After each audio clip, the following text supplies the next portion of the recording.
Bom dia, boa tarde ou boa noite, dependendo de quando você estiver vendo o vídeo, né? Essa aula ela vai ser destinada especificamente para os nonos anos, tá? O avançar ele vai ter esse conteúdo no futuro, mas não necessariamente agora, né? Com o avançar eu tô pegando aí o conteúdo do oitavo, né?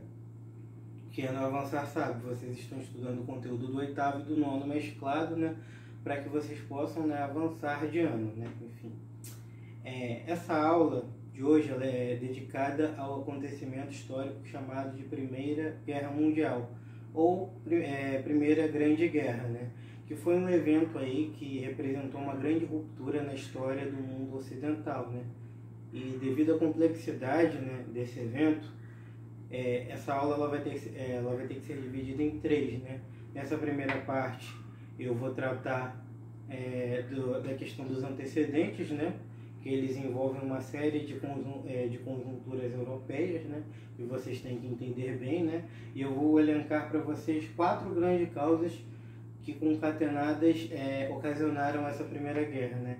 Na segunda parte da aula eu vou falar da guerra em si, né? De como ela aconteceu. Possivelmente, talvez eu mande vocês verem um filme, né, sobre a Primeira Guerra Mundial, ainda estou avaliando isso, né? E na terceira parte eu vou falar um pouco das representações da Primeira Guerra, né? Sobretudo nos HQs, né? Mais especificamente no HQ da Mulher Maravilha, né? Qual a relação do HQ da Mulher Maravilha com a Primeira Guerra Mundial, né? O que ele representa? Por que a Mulher Maravilha estava representada de um jeito e depois de outro, né? Tudo isso nós vamos ver na terceira aula desse módulo, né? Quando a gente fala em Primeira Guerra Mundial, né, a gente tem um historiador muito importante chamado Arno Mayer, que ele vai falar que a Primeira Guerra Mundial, tanto a primeira como a segunda, aliás, elas foram as 2 últimas grandes guerras aristocráticas, né? O que ele quis dizer com isso? O Arno Mayer, ele tem uma tese de que tanto a Primeira Guerra Mundial quanto a Segunda, elas ajudaram a acabar com os resquícios do antigo regime na Europa, né? Vocês devem ter visto isso no 8º ano, né? O antigo regime, o que é? É um rei que comanda tudo, relações aristocráticas, impostos feudais, né? Relações ainda do período medieval que prevaleciam, né?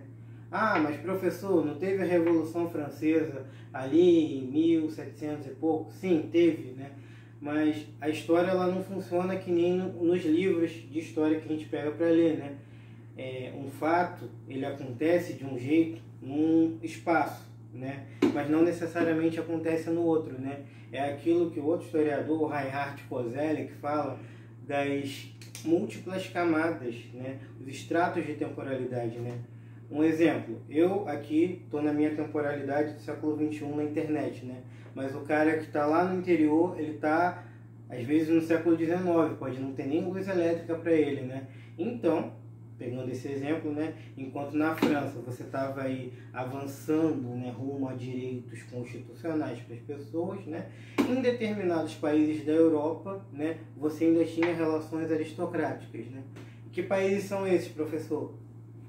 O Império Prussiano, que vai se tornar a Alemanha, que a gente vai falar daqui a pouco sobre isso. O Império Austríaco.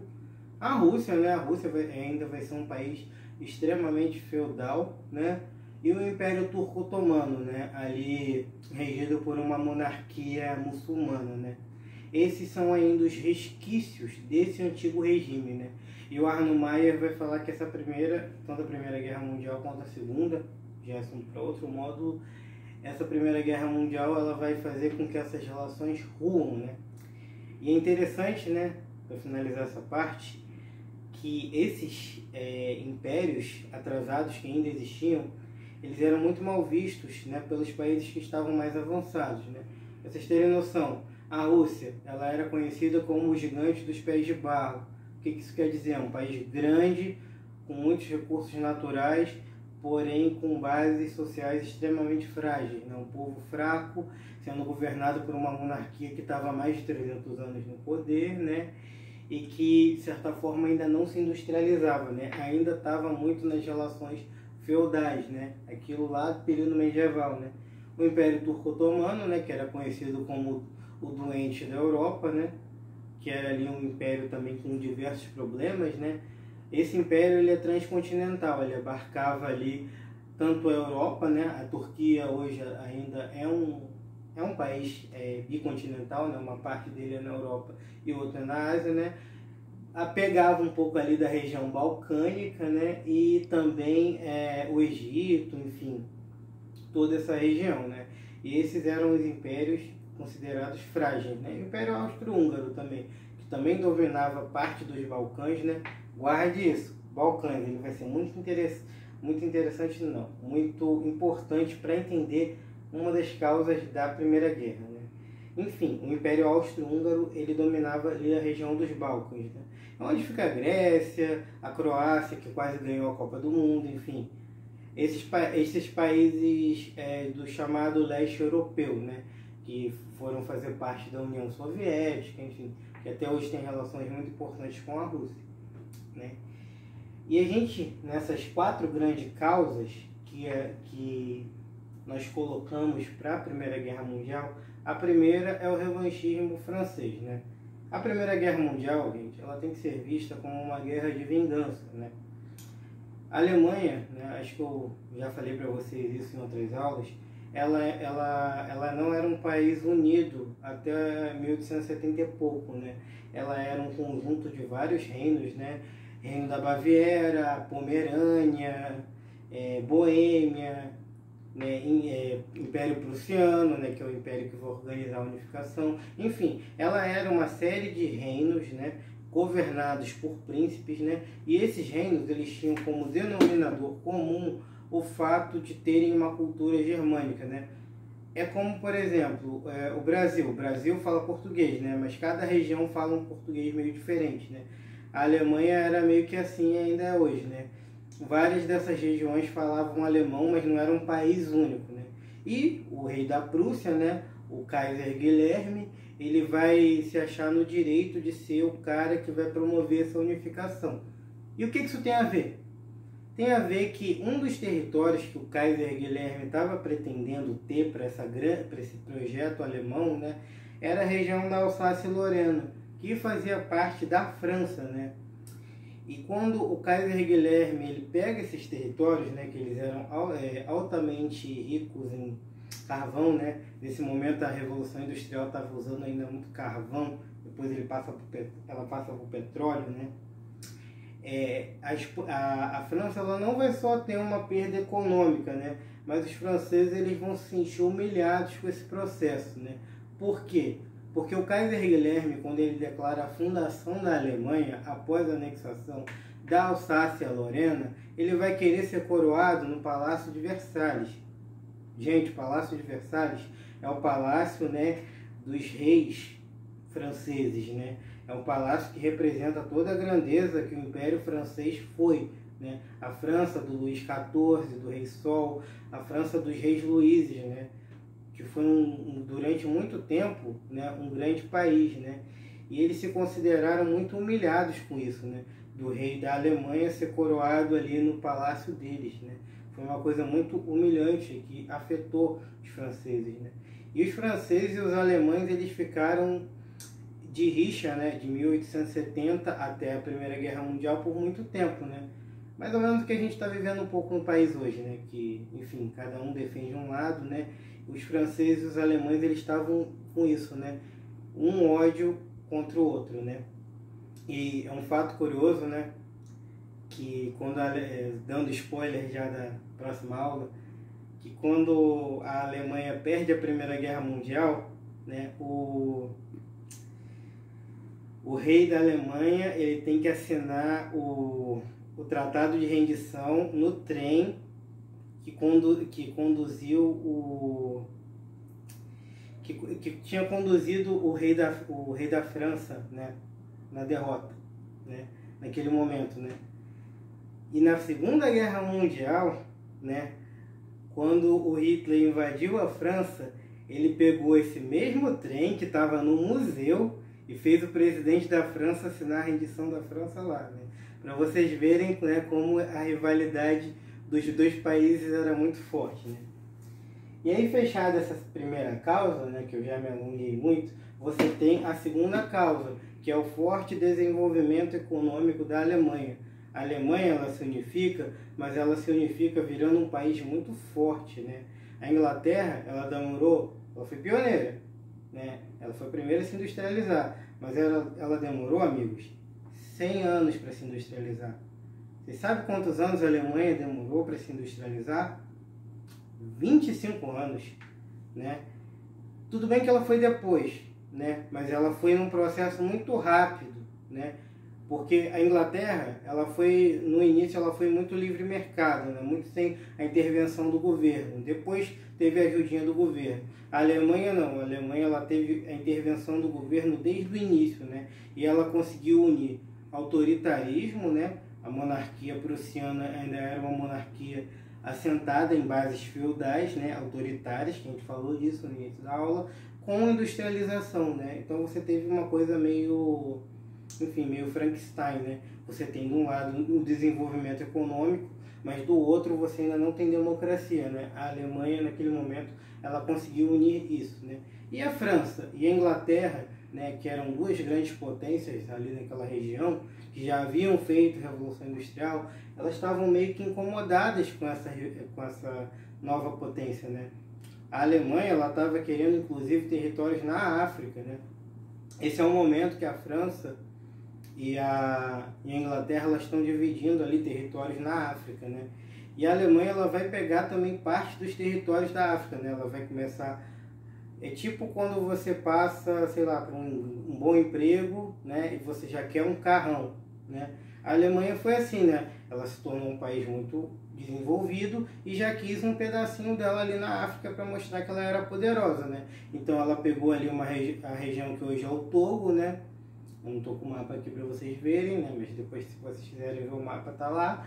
E ali a região da Tanzânia, né? Que virou a Tanzânia, né? África Oriental, ali próximo de Moçambique, né? E eu acabei já chegando na terceira causa, que foi o imperialismo, né? Porque a Alemanha ela estava se expandindo tanto para a África quanto para a Ásia, né? Porque nesse momento as pessoas já estavam vendo que o petróleo era uma coisa importante, né?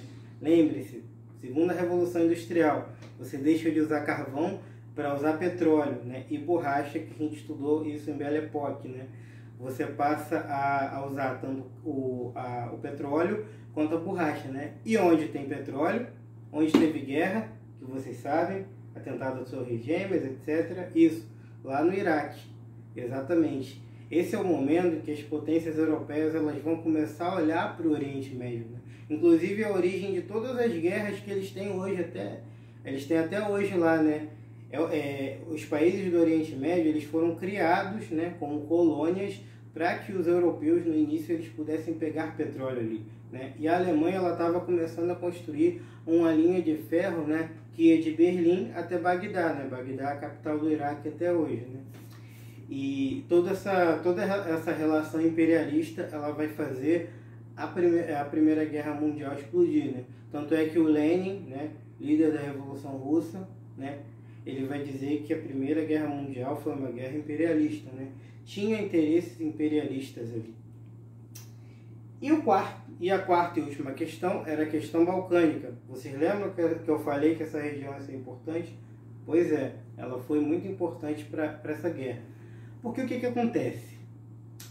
Vocês viram na Copa do Mundo que a Rússia ela tem uma relação até hoje muito forte com a Sérvia, né?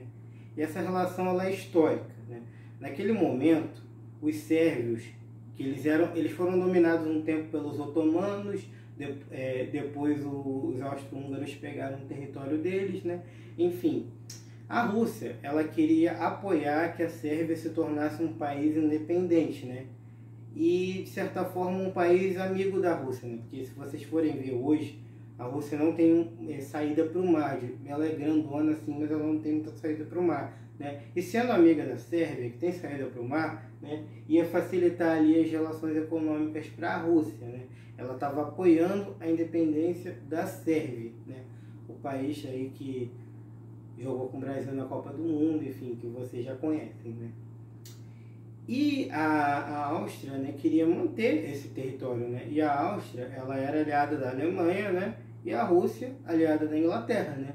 Aí vocês já estão se ligando um pouco em como era a coisa, né?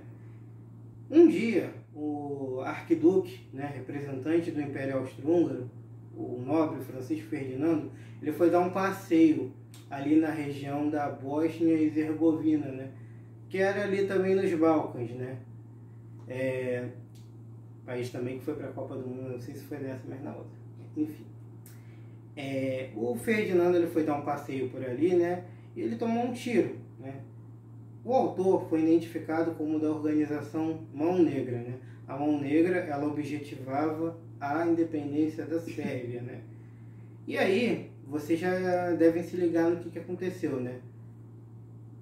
A Rússia protegeu o lado dela, né, que era a Sérvia, e a Alemanha protegeu o lado dela, né, que era o Império Austro-Húngaro, né? E aí, França e Inglaterra, consequentemente, acabaram entrando na briga do lado da Rússia, né? E aí você já tem os dois lados formados, né? De um lado, se a gente vai ver mais na próxima aula, você vai ter Rússia, Inglaterra e França formando um bloco, né? E do outro você vai ter os impérios doentes, né? Que é o Império Austro-Húngaro, o Império Alemão e o Império Turco-Otomano, né? Que também, por ser aliado ali do Império Austro-Húngaro e da Alemanha, vai lutar desse lado, né? O fato curioso é que a Itália ela participou do lado da Alemanha, né? Mas por questões de interesse pessoal acabou indo para o lado da França e da Inglaterra, né? E justamente a causa da Itália ter entrado na Segunda Guerra Mundial, né, foi que a França e a Inglaterra meio que passaram a perna na Itália, né? Eles prometeram ali uns territórios para a Itália no Mediterrâneo e tal, e isso não acabou sendo cumprido, né? Enfim, a aulinha terminou, acabou sendo um pouco mais longa, né? Porque esse assunto ele é meio complexo, e eu vou pedir que vocês mantenham os estudos em dia, copiem o slide que eu vou passar no grupo e ver o vídeo mesmo, é importante, tá? Esse conteúdo ele vai ser muito importante para vocês, né? Sobretudo que vocês ano que vem vão estar fazendo PSC, né? Esses conteúdos todos, né, de história, eles caem nessa prova, né? E o PSC, como eu expliquei para vocês, ele é importante, porque ele vai garantir que nos 3 anos do ensino médio vocês façam provas, né, que possam passar vocês para o ensino superior, né, para entrar numa faculdade sem pagar dinheiro, né? Isso aí, obrigado por terem ouvido, cara, e estudem mesmo, valeu.